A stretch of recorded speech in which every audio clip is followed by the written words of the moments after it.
Hello everyone, Kalispera and welcome. Thank you for joining us tonight to celebrate this exciting new book by Karen Van Dyke. I'm Toby Lee. I now call home the Cinema Studies Department at NYU, but my journey there in many ways I feel started here, and by here I mean Columbia, actually this bookstore, and specifically the program in Hellenic Studies, where as a freshman in Karen's elementary modern Greek class, I first learned to love modern Greek poetry in an exercise early on in the class. So before many of us even knew what we were doing or saying, Karen gave us an exercise to do in which she had us learn apexo by heart a modern Greek poem in modern Greek. And she assigned to me Jenny Mastorakis Takellaria, the Sellers. And I remember to this day, I'm going to date myself, that was 25 years ago. I remember to this day how I remember translating it laboriously, flipping through that Oxford dictionary, memorizing it. She wanted us to memorize it, rehearsing it over and over again and reciting it. And I remember that with all that work and with all that time came a real intimacy, a sense of relation and familiarity with a poem and with a poet, a sense of intimacy that I still feel very much today. That exercise taught me to love and take pleasure in what Karen calls second order practices. Some of these second order practices that we see at work in this poetry. Like many, many people, I was so delighted when Karen first told me about her lifting practice, which I consider to be as profound as it is playful. And I'm so excited not only to celebrate her book tonight, but also to explore together some of the ways that this project undoes or does otherwise authorship, biography, translation, and creative practice. So we'll begin tonight with some remarks from Karen Van Dyke and translator Eleni Bourou, followed by a reading of selected poems from the book, and then we'll have some time at the end for discussion and also for book signing. Before I go any further, we do have a seat here if someone would like to sit up here.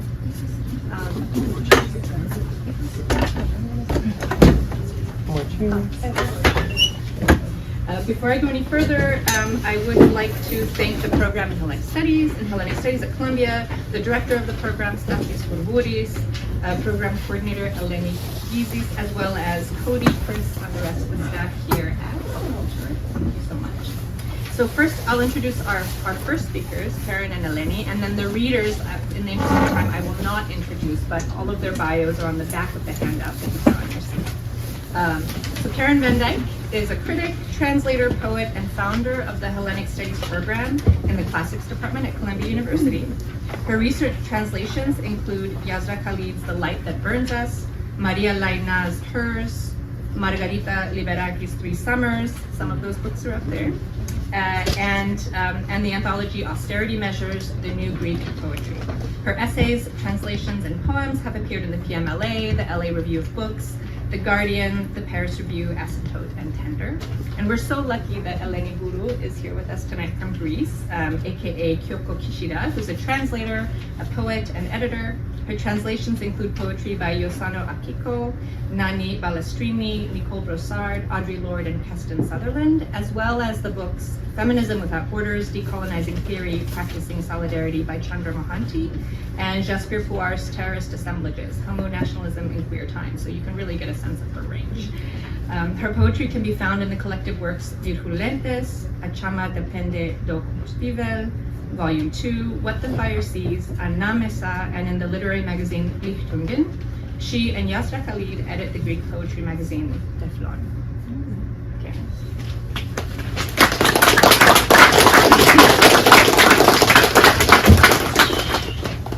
Thank you, Toby, and thank you all for coming. This is I'm going to say a few words about why this book came out in Greece and as a translation. I mean, you can see it. For those of you who don't have it in your hands, it is my English, and you'll understand what my means, and Eleni's Greek. And so it is definitely a translation. This is the first time it's come out. It didn't come out in English first, it came out in Greek. So why? Okay. And what is this attachment I have to Greece, to Greek poetry? So a year ago, when I had just completed this collection of poems that are lifted from other people's prose, with its rules of what I could and couldn't change, I went home to help my mother clean out my childhood home in the leafy lanes of Princeton, New Jersey. She was planning on moving to a nearby Quaker retirement community. This would be my last visit to 2 Queenston Place. By the bed, as usual, was a vase of flowers picked from the garden and some clippings and books she thought might interest me. One clipping in particular caught my attention. It was a page from Somerset Maugham's The Moon and Sixpence.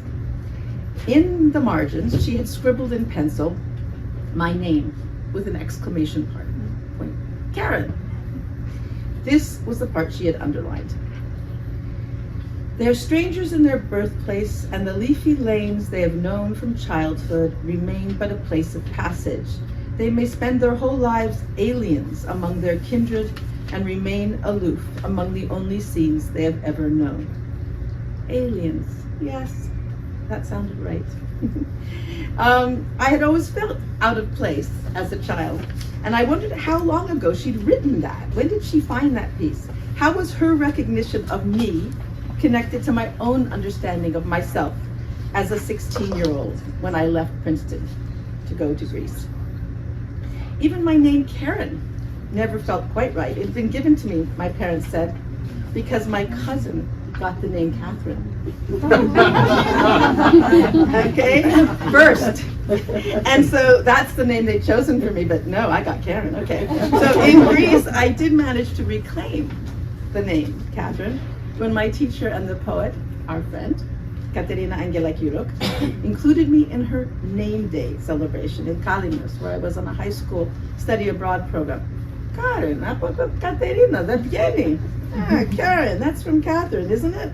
And I mean, it was actually quite an involved thing because when you're having a name day celebration in Greece, you pay. And Katerina hadn't informed me that then I would also have to pay for everybody. It was a good one. Okay. So before sleep, I began fiddling with the mom passage that was by the bed. And it was something I'd been doing for years when I found a particularly resonant passage in a novel or a critical text. A passage that seemed to want to be a poem. I would break it into lines and stanzas, and I would follow my rules, no adding or subtracting except for punctuation. I would choose a title, and then it would become a poem in this way, but I wasn't going to change at all any of the order of the words, anything. Here's the poem, Aliens. I have an idea that some people are born out of their due place. Accident has cast them amid certain surroundings, but they have always nostalgia for a home they know not. They are strangers in their birthplace, and the leafy lanes they have known from childhood, or the populous streets in which they have played, remain but a place of passage. They may spend their whole lives aliens among their kindred, and remain aloof among the only scenes they have ever known. Perhaps it is this sense of strangeness that sends people far and wide in the search for something permanent, to which they may attach themselves. Perhaps some deep-rooted atavism urges the wanderers back to lands which their ancestors left in the dim beginnings of history. Sometimes we hit upon a place to which we mysteriously feel that we belong. Here is the home we sought, and we will settle amid scenes that we have never seen before, among people we have never known, as though they were familiar to us from birth. Here at last we find rest. I added the author and title at the bottom of the page, as I do with my listed poems, Somerset Maugham, The Moon and Sixpence. I wanted my reader to know that this was a joint project, what Toby was mentioning as a second order practice, translating, acting, curating, rather than a first order one like writing, right, or painting. I was lifting the passage and giving it a new life in a new context, not creating it ex nihilo. I didn't think this new poem Aliens, necessarily belonged to this collection that I had just finished.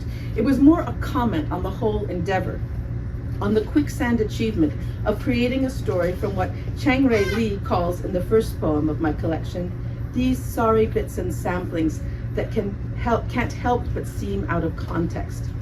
It helped confirm, especially with my mother's note, the protagonist's name, Karen, which is then found in the Elizabeth Bowen passage from The House in Paris in the final poem, All Alone. What was important was that this Karen wasn't only my mother's, Bowen's, mine, but a position anyone could take up through reading. Much like Sarah Schulman's in another of the poems, The Lady Hamlet, someone she wishes every one of us, man and woman, could be. So this lifted poem was first certainly my mother's. She was the one who marked it in this book and saw its potential as an explanation for why her eldest daughter had taken another country, Greece, as her own. She was the one who Xeroxed it. If she had kept a commonplace book with quotations, she probably would have copied it there. But she didn't, so now I had made it mine. I had turned it into an epilogue to the collection, an explanation, if you will, for why I first published my poetry in Greek. Reading Ma's words on the eve of packing up my childhood home helped me address head-on my strange, intense connection with Greece from an early age. Until that last visit to Princeton, I hadn't given much thought about the effect that adopting another culture and language had on those like my mother, or for that matter, my sisters, who were more firmly grounded in the country where they were born. Clearly, what made me feel at home in Greece made me seem alien in the United States. What about my own children, my 3 sons, I asked, or who grew up sort of 1 year here and 1 year there, their between lives, existence. Or what about my partner who grew up in an Italian working class neighborhood of Philadelphia and now inhabited a very different life as a professor? Lawrence, his mother had called him, spelled with a W, as in law, making it line up with the character in the Rachel Cusk passage, who knows a fake when she sees one, hence the title of the poem, The Fake Father. What is this, quote, sense of strangeness that sends people far and wide, end of quote, that moves them from one place to another, from one class to another? Visiting the Cyclades, the Museum of Cyclades art last summer in Athens, I was reminded that this kind of travel can also be time travel. What is foreign to people in one historical period can be familiar to others in another, and vice versa. And the specificity of when and where we are born and whether or not we fit in has something to do with the act of representation itself. Different cultures have different ideas of abstraction, and it is important to find the one that works for you, even if it isn't yours by birth.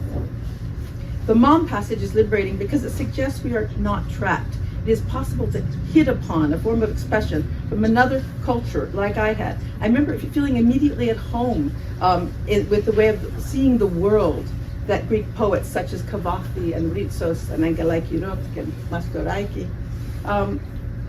and much more than some of the poetry I had actually experienced in my own language before then.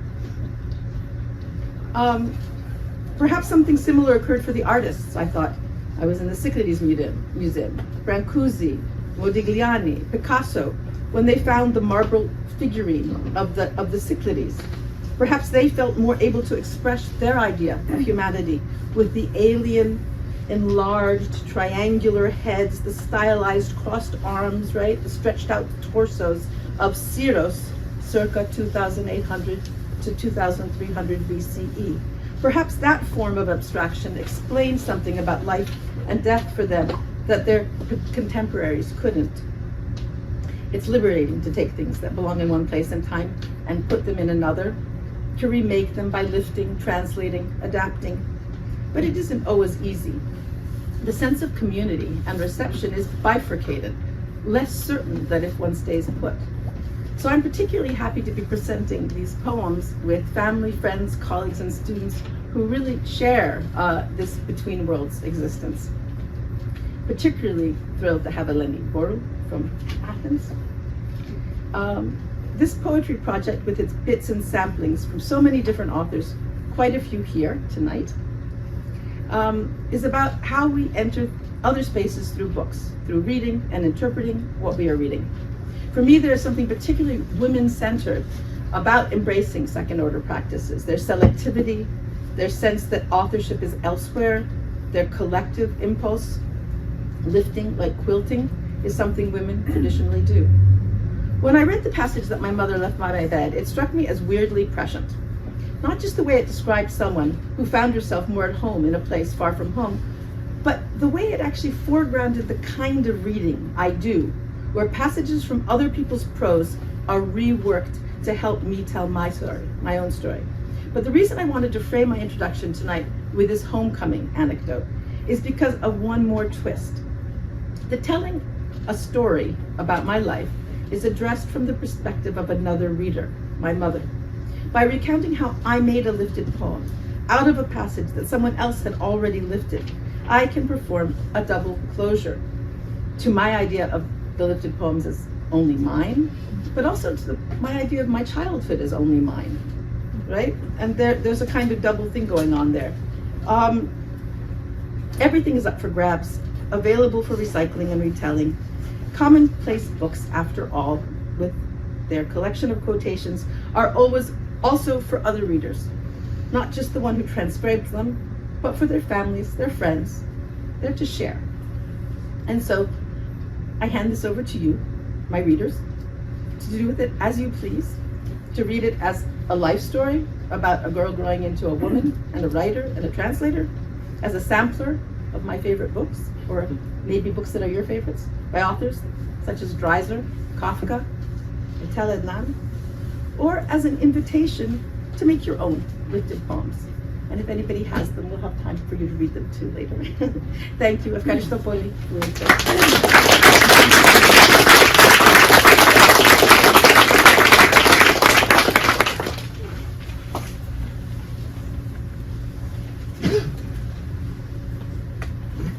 Hello,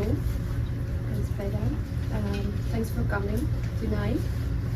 I'm going to talk a little bit about translating the collection, current collection. The title of my introduction is Bits and Sublinks, an open field and email correspondence. So it all started back in May of 2018 when I received an email from Karen, who I already knew as the editor of the Penguin anthology of New Greek poetry Austerity Measures, published 2016. And she knew me as a poet, translator, and editor of the magazine Definite. I have a collection I think I might interest you as a translator, she wrote. A section of it, some poems. They struck me as your kind of thing. Her collection had the general title Lifted and included 4 sections: Family Album, Not for Public Consumption, The Unburied Dead, and Lifted. I mention this because in these titles, Karen's autobiographical bent is already apparent. The section she wanted me to translate into Greek was the last one, made up of bits and samplings of prose lifted from the work of other writers and then turned into poems according to certain rules. Upon first hearing the idea, I thought, a creative writing assignment, a game with Olympian constraints. It took me a while to grasp the multi-level meaning of the venture, but after reading through the collection, I began to get excited. I saw the breadth and promise of the broken up bits, the amazing material there for a translator to play with, as I wrote to Karen, who answered, "I'm glad it works for you as a translation challenge. That's how it should be."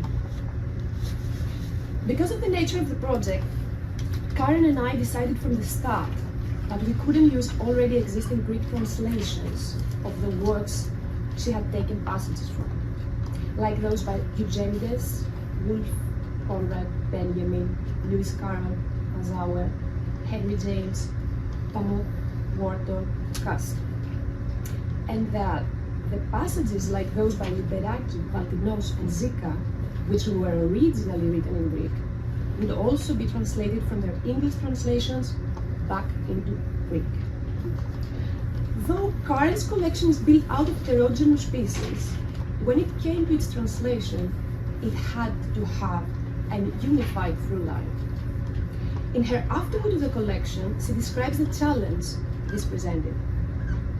How could we register the different styles of English by both authors and translators from different periods and places, so that the collection could serve as a record of reading, a commonplace book, while also letting the voice of a girl becoming a woman and a writer emerge? The book is a collection of poems that, among other things, tells us a story, though not in a straightforward way. I like the fracturing of linearity, began one of my first poems that Karen included in her anthology. What could be more fitting than for me now to be translating a fragmentary poetic autobiography made up of other people's works? As Karen took out and added passages, as the order of poems changed, as we talked about the work as it took shape, it became more and more clear to me what her architecture was arguing for, and how, in this game of recreation, of transforming prose into verse, of breaking off bits and pieces from their original contexts and giving them a new horizon of associations, I, as translator, would have a certain edge. Although in English, the passages that the poet used couldn't be altered, as her 10th and final rule lays out, that you mustn't delete or add words except the title. In the process of translating, of creating new texts in another language, I would have more freedom. Not that I could add or subtract words that weren't there, but simply that in the process of remaking the poems in Greek, in choosing between various synonyms or possible expressions, I could use ones that released intertextual meanings for the Greek reader that weren't there for the English reader. For example, for the line, "Let's keep mysteries a mystery," from the poem First Line, I used the song lyric, "Άσε τα κρυφά κρυμμένα, leave the hidden hidden," from the record of the same name by Arleta, a dearly loved Greek songwriter who recently died.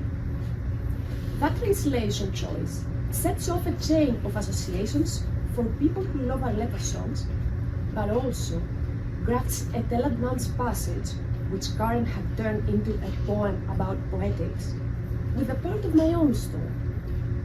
I have edited a Greek translation of Adnan's poetry. I live in the same neighborhood as Arleta, and like Adnan and Arleta, I too have loved women. In this way, we can say that though I wasn't playing the exact same game that the author created with the same rules, I hadn't lifted and reused a prose passage to make a poem.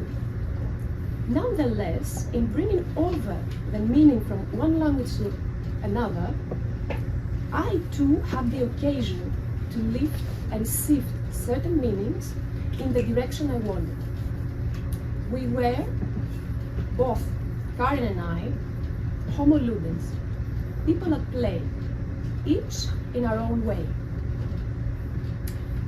The openness that translation occasions in new contexts, combined with a grammatical fact. English words that are used to refer to people in general ways, such as one, oneself, someone, and somebody, which are not gendered in English, in Greek have to have masculine, feminine, or neuter endings. This created a challenge, one that feminist translators into Greek often face. When referring generally to people, like you tonight here, the rule of Greek grammar is to subsume everyone under the masculine gender. If I want to describe you, I would say οι θεατές της εκδήλωσης, which is like the attendance of the event with a masculine ending. It is a problem that I have repeatedly met with in my translation work. It means that feminine and non-binary people are only visible when references are to groups that are solely made up of them. As one example, I need only refer to the fact that up to now, when a poet is being discussed in academic writing, the masculine word "this" is used even for women poets, so that their special contribution is downplayed. One extreme feminist solution to this quandary is to invert the normal practice and to use feminine endings for all such general references. For Karen's collection, made up of many voices, both male and female, this wouldn't be the right solution.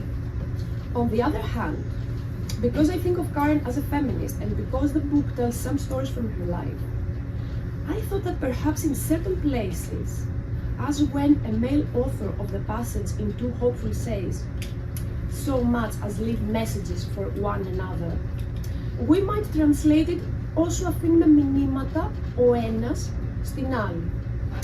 So much as leave messages one in the masculine, ο ένας, for another in the feminine, στην άλλη.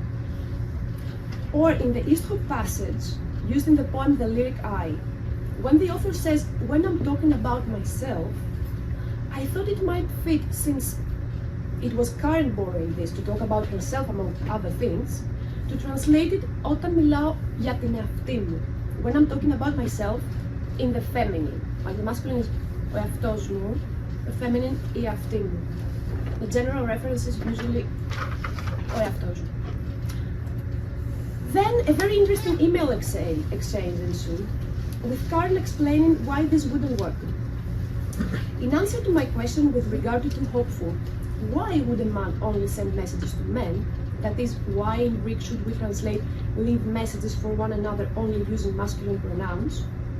Karen said that the author Chengreli is speaking as a man. The novel in large part is about masculinity. And yes, in this new context, it has a feminist twist, but not with regard to language, or at least not conclusively. I am both male and female in the poem, she wrote. I want the different subject positions. I play with them. Maybe it's best to think of grammatical gender like punctuation marks, that is, as something that changes when it's taken out of context and used to other ends. Maybe we need another rule. What she was saying was that it was important to play around and to create anew, but without the final translation ending up being something the original author couldn't have written.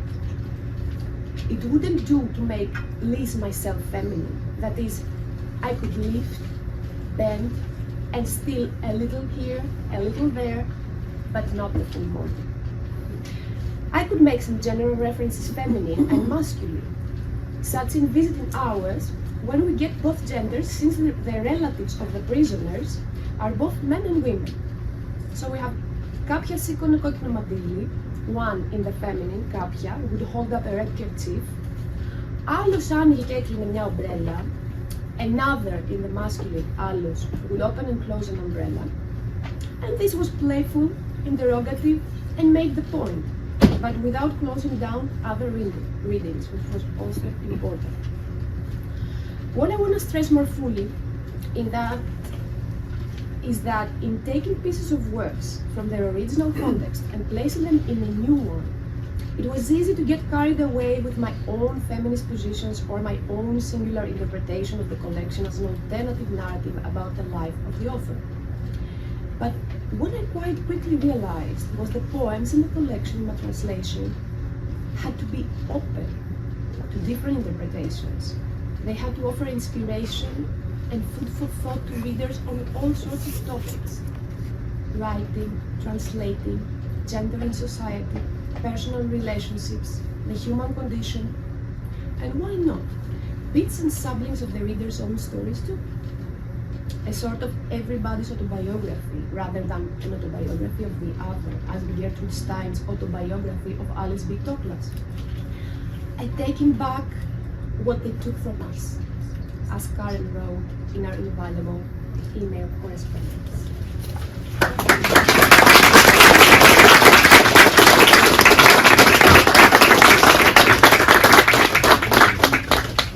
So now we'll have some readings, both beginning with Karen.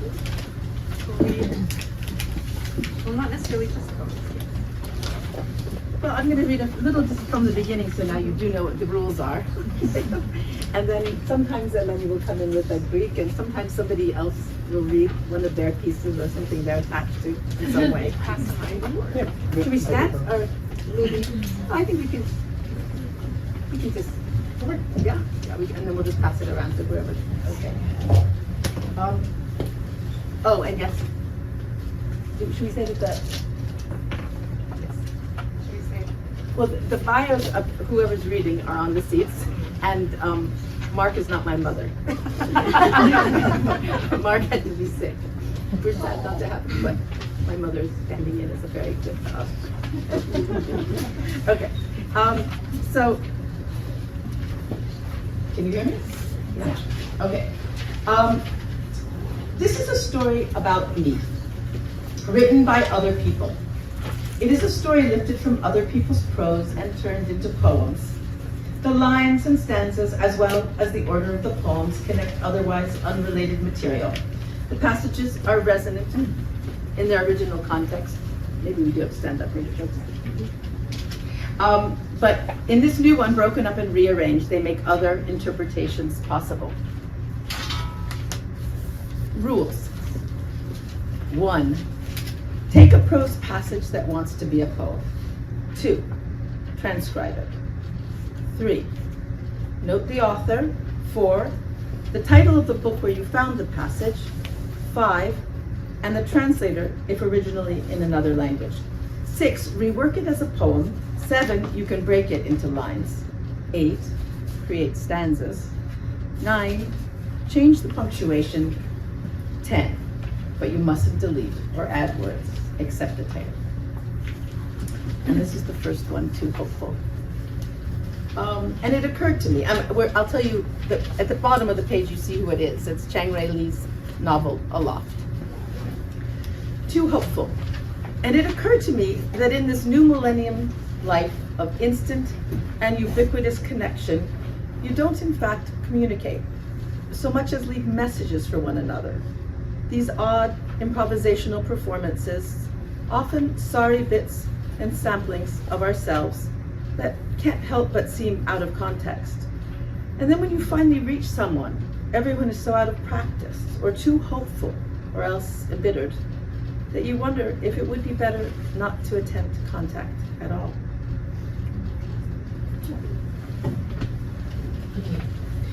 Υπεραισιόδοξο. Σκέφτηκα λοιπόν πως σε αυτή τη νέα χιλιετία της άμεσης και πανταχού παρούσας σύνδεσης δεν επικοινωνούμε στα αλήθεια τόσο, όσο αφήνουμε μηνύματα ο ένας τον άλλο. Περίεργες αυτοσχέδιες performance, συχνά αξιολύπητα ψηφία και ψηφίδες σε αυτόν που αναπόφευκτα φαντάζουν εκτός πλαισίου. Και έπειτα, όταν τελικά βρίσκεις κάποιον, όλοι είναι τόσο απροετοίμαστοι, τόσο αισιόδοξοι ή πικραμένοι, που αναρωτιέσαι αν θα ήταν καλύτερα να μην είχες καν επιχειρήσει να επικοινωνήσεις.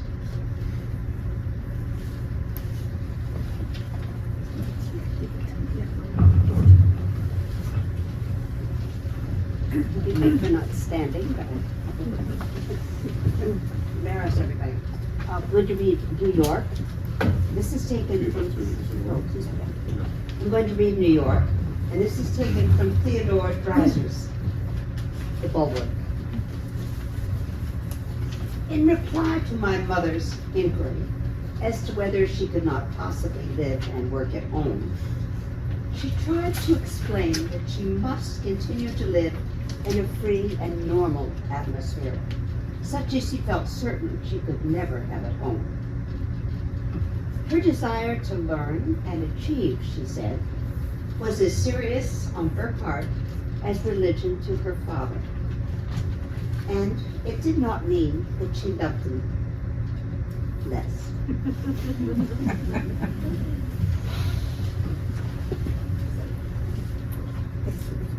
Okay. Hi, I'm Moi, and the title of this poem is Dinner Time Again, and it's from my translation of The Museum of Innocence by Orhan Pamuk. Sometimes there was a silence at the table because all our mouths were full of food. Sometimes one of us would yawn, somehow inducing another of us to do the same, until, having all caught the contagion, we would laugh. Sometimes Fisoon would become so engrossed in the film on television that I'd long to be that film's hero. Sometimes the smell of grilled meat would linger in the house all evening. Sometimes I thought I was abundantly happy just to be sitting next to Fisoon. Sometimes I would say, it's about time we went out to eat on the Bosphorus one evening to encourage the making of plans. Sometimes I was absolutely positive that life itself wasn't somewhere else, but right there at that table. You're going to read the Greek now, yeah? Ναι. I think I don't need it because everybody. Νομίζω ότι δεν είναι. Ασχολούμαστε πολύ. Ώρα του δείπνου ξανά. Κάποιες φορές. Κάποιες φορές επικρατούσε σιωπή στο τραπέζι, επειδή όλα τα στόματα ήταν γεμάτα φαγητό. Κάποιες φορές κάποιος χασμουριόταν, προκαλώντας κατά ένα περίεργο τρόπο χασμουριστό και σε άλλους, ώσπου μεταδιδόταν σε όλους και μας έπιαναν τα γέλια. Μερικές φορές η Φυσούν απορροφιόταν τόσο από τη ταινία στη τηλεόραση, που ευχόμουν να ήμουν ο ήρωας της ταινίας. Κάποιες φορές το σπίτι μύριζε ψημένο κρέας όλο το βράδυ. Κάποιες φορές νόμιζα πως ήμουν απέραντα ευτυχισμένος, απλά και μόνο να κάθομαι δίπλα στη Φυσούν. Κάποιες φορές έλεγα, ας πάμε να φάμε στο Βόσπορο απόψε, για να ενθαρρύνω την κατάστρωση σχεδίων. Κάποιες φορές ήμουν απολύτως σίγουρος ότι η ζωή δεν ήταν κάπου αλλού, αλλά ακριβώς εκεί, σε εκείνο το τραπέζι.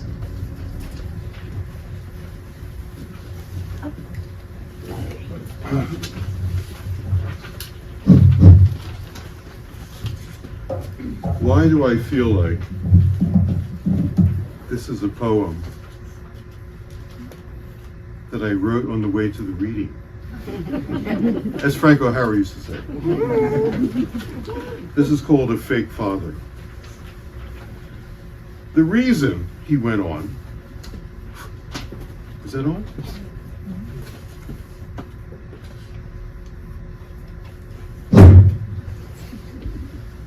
Like Frank O'Hara. The reason he went on, that Eloise had never appeared at social functions, even when she attended you, and had said she would be there, was obviously because of her children, who she felt she couldn't leave. Their father, her ex-husband, had relinquished all responsibility for them when the marriage ended. It almost gave him pleasure, Lawrence believed, to see them suffer. Partly because their suffering dramatized his own, as bullies enjoy seeing their own fear in their victims. And partly because it was a surefire means of punishing Eloise. Whenever Eloise left the boys with him, some mishap would occur.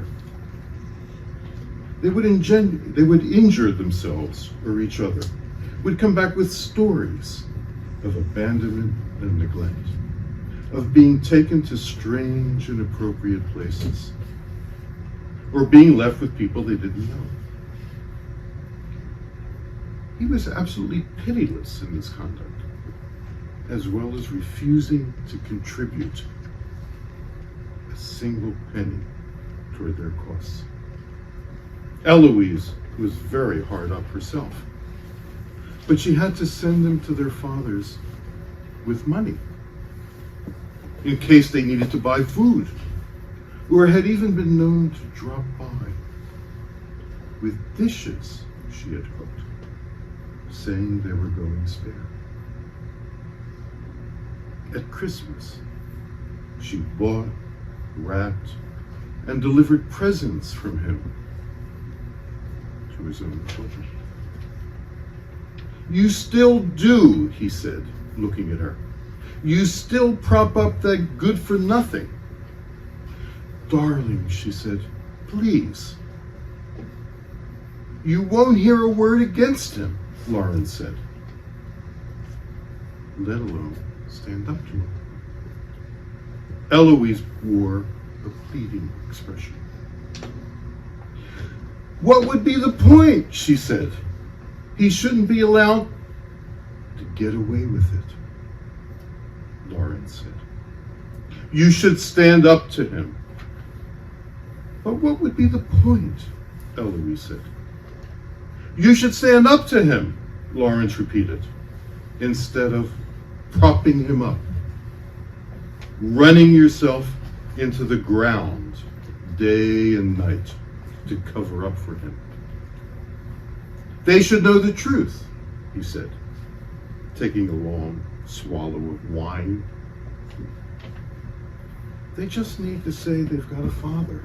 They just need to see they've got a father, Eloise said, tearfully. What does it matter if it's a fake?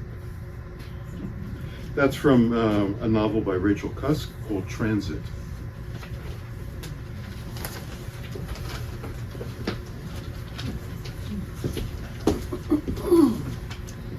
I'm reading on page 70, for those of you following along. The Lady Hamlet by Sarah Schulman. And this is a play I had the privilege of doing the world premiere of this past summer. I did not say these words, but I heard these words delivered to me every night. On the surface, it seems that the solution to our quandary is for someday there to be roles for women as central to the public sensibility as Hamlet is for men. But for that day to come, the minds of the public would have to be so transformed that when they see a woman on stage, they can universalize to her as we now universalize to him. And I fear, ladies, that even the youngest among us will not live to see that day. So we are left with the temporary but burning question of how to play Hamlet. And I now realize that were I to play Hamlet, he would not be a true man, nor would he be a passing one. He would be Hamlet. He is a male and female. And he is neither a woman nor a man. He is Hamlet. He is, after all, a person, but the kind of person that women are never allowed to be, and men only pretend they are.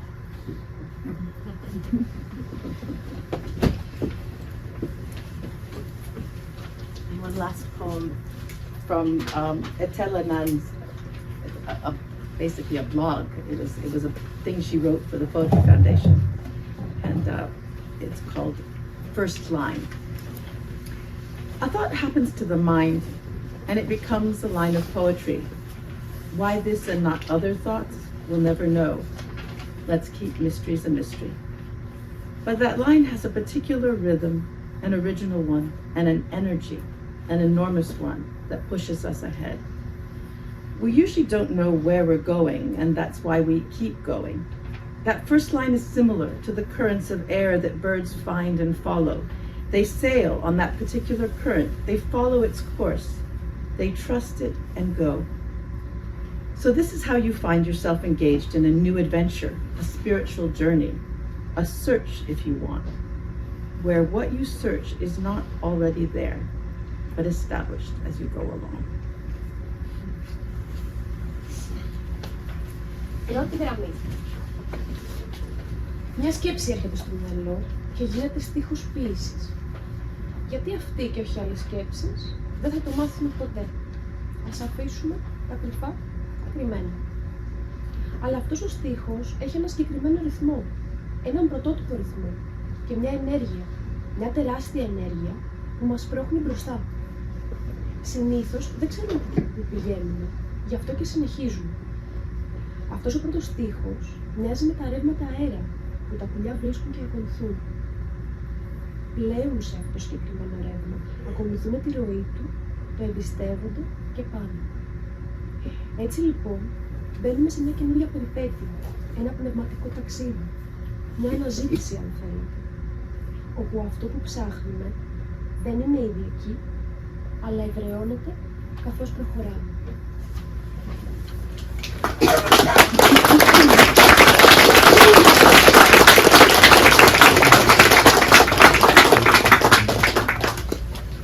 So we're going to have a discussion, a conversation.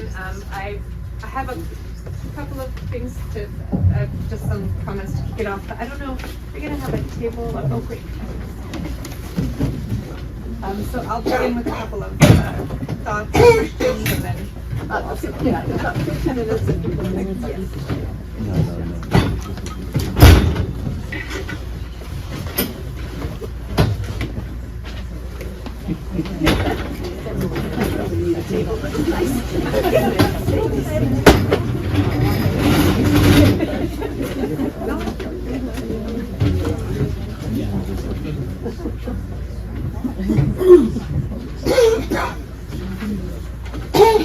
So questions for anyone, right? That can be for yes, questions for anybody. If you'd like to ask.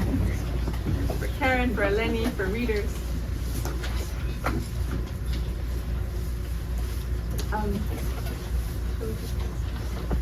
Yeah.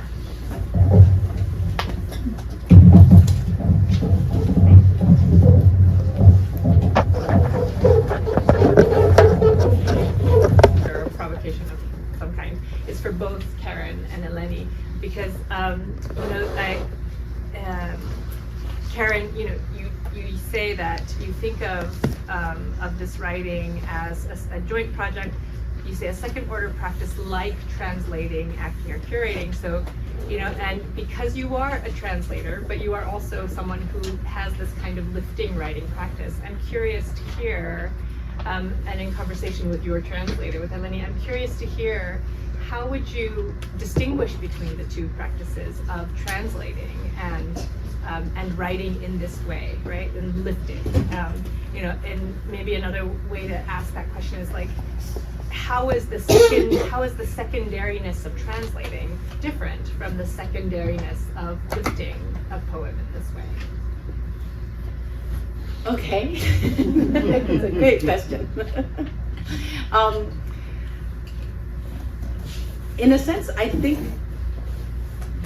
my first impulse would be to say that they're quite different because of what Eleni was talking about, right? Because at some level, this practice is very restrictive, this lifting. You have to keep the passage just the way it is. You can't do anything. Whereas translation, I think for both of us, is a more freeing thing. You can really, as Eleni was saying, you can bring in these intertextual references to your receiving culture and who you're writing for.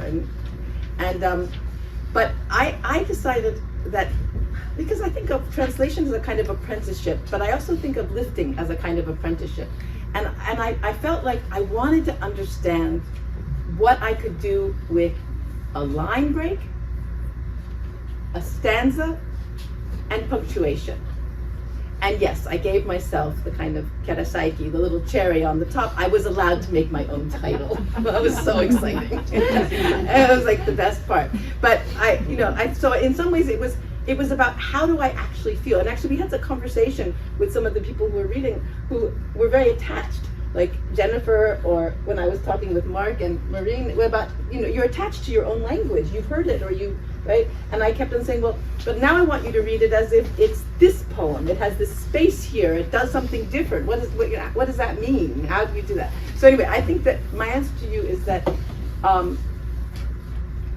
I think that the kind of writing that I translate, the kind of writing that I love that Eleni writes, is very sort of collage. It brings in a lot of things, right? So it's nothing's really a first order or a kind of original, but I think that there are ways to be, what I would want to say is that there's specific things that you're working on when you're lifting something, and each translation also has its own project.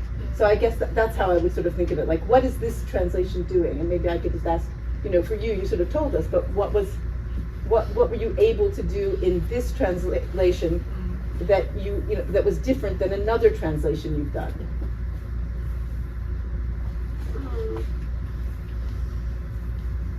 I think other translations are more strict, or I don't know. Hey, what's that straight? Like if I translate an essay or a theory book, I have to use the same words. Whereas in a poem, and that's what I was discussing in my introduction, that if I was translating the actual novel or essay book, maybe I would choose other words, but since it was a poem, there was more freedom in there. I translate a lot of poetry actually, so it felt familiar. But it had there was this more freedom than a novel or a theory book, but on the other hand, there were all these different voices, which again I was talking about it in the introduction, Karen's voice and my take, which made it more multi-layered than other things, which is like the style of just one poet. Here it was a combination of parameters, which made it more intriguing, let's say.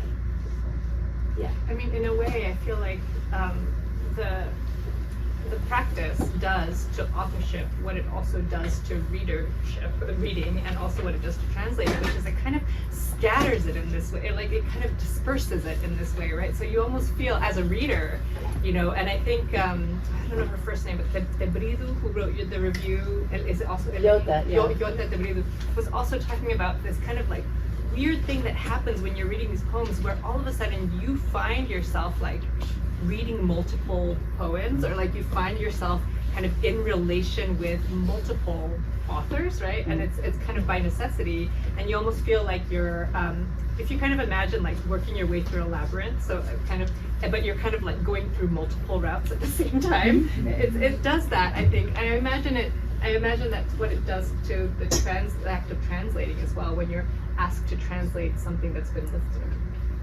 And I do think it does have something to do with quilts. I was thinking about this crazy family quilt we have that, you look at it over time, and each little piece had its own life somewhere, and then the person who's quilting is making certain kinds of stitches that keeps something happening, and another story is being put on top of it in a kind of a way. And so I think that was one of the things that made me think of it as a kind of something that women do as a reading group, or a commonplace thing, yeah. Well, so, I mean, this was the other question that I wanted to ask, which is, so when Karen first told me about this book, it was at a time when I was actually really excited to think about a group of films that I have just kind of been mulling over. So, one of them is an older one that you may be familiar with, the feminist video collective, Les Insoumises. It's Delphine Seyrig and Carol Rosopoulos, and they had that famous piece, The Scum Manifesto, where they just sat and read aloud, but actually it was Delphine Seyrig reading, translating Valerie Solana's text into French. So, and then Carol Rosopoulos was sitting there typing it across from her, right? So it's this beautiful, but it's enunciating, it's copying, it's repeating, right? And then there's a couple of other films that have come out recently. One I'll mention, Lana Lynn, who's a filmmaker and teaches at the New School, made a film called The Cancer Journals Revisited, where she gathers a group of women, different times and places, to read aloud passages from Audre Lorde's Cancer Journals. And so again, it's a kind of film that animates in a way, right? And in the act of animating also brings together a kind of collectivity, a feminist collectivity. So when Karen was telling me about this book, I was like, oh my God, how is it that you're telling me about this book when I'm thinking about precisely this kind of practice? So in the afterword to the book, Karen asks the question, what is the particular creative value of found poems and other second-order practices like translation? And I feel in some ways that one answer to that question is that it's actually a political value, right? That the creative, that the value of these found poems is also, I mean, there's value on a personal level, you know, but I think there's a political value to what you're doing here, and it's connected to this quilting, right? It's a kind of different form of valuation in a way, if that makes sense.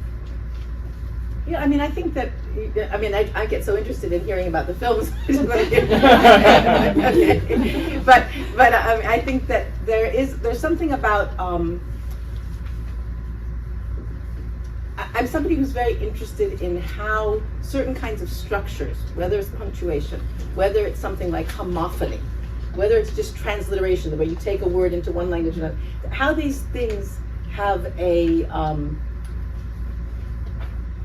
they have a political power, and it's like autonomous. They're different realms, right? So it's not like one thing determines the other. But I do feel that there is something about the ways in which this lifting practice actually allows a kind of way of being a community, and a particular kind of structure, and it lets certain things happen and other things not happen, right? And it's about kind of rules. I was interested in that film that Sarah Polley did, right? A Woman Talking, Yes. Because it set up a kind of woman community having other kinds of rules. What are those kinds of rules, Yeah. right? What is Right. going on there? Right. So I was, you know, I'm thinking about that. So I guess I'm trying to think about, and I like what you were saying about value. Like, what is that? In what kind of a sense is it valuable? Okay. Thank you. It's very interesting because sometimes it's like, what's the author's big new idea? What's the new style? But we all are formated. I use a lot the word formation because we are built up of readings, music, films, experiences. So very, like, to me it's very logical, this second Order. order practice. Right. I feel like almost that that's almost it's hard to make the difference, right? Between these. Yeah. Right. It's Yeah. eventually you end up having all these, and this is very, like, it's open, it's honest. I mean, there's people that maybe do it without even understanding it, realizing it, but it's in there. So, and I think that recently we see it more and more. It's like everywhere around us. Well, definitely in cinema. Like, you see that, in fact, there's this wonderful, there's a documentary studies scholar, Jamie Barron, who wrote this wonderful book called The Archive Effect. She's talking about what she calls appropriation films, or, you know, films that are using often found footage. But she has this wonderful festival called the Festival of Inappropriation. So it's all festivals that of inappropriation films, right? And in a way, I feel like that's a really apt way of describing kind of what's happening here, right? There's a kind of inappropriating. and it's sometimes inappropriate. Yeah. But that's also, you know, but the fact that it's inappropriate, that kind of gets to that, you know, definition of lifted, which is like that sense of the naughtiness of it, right? Like, it's stolen, right? It's like you've left your No, I was sorry Mark couldn't be here because he kept on saying, "You nicked my words."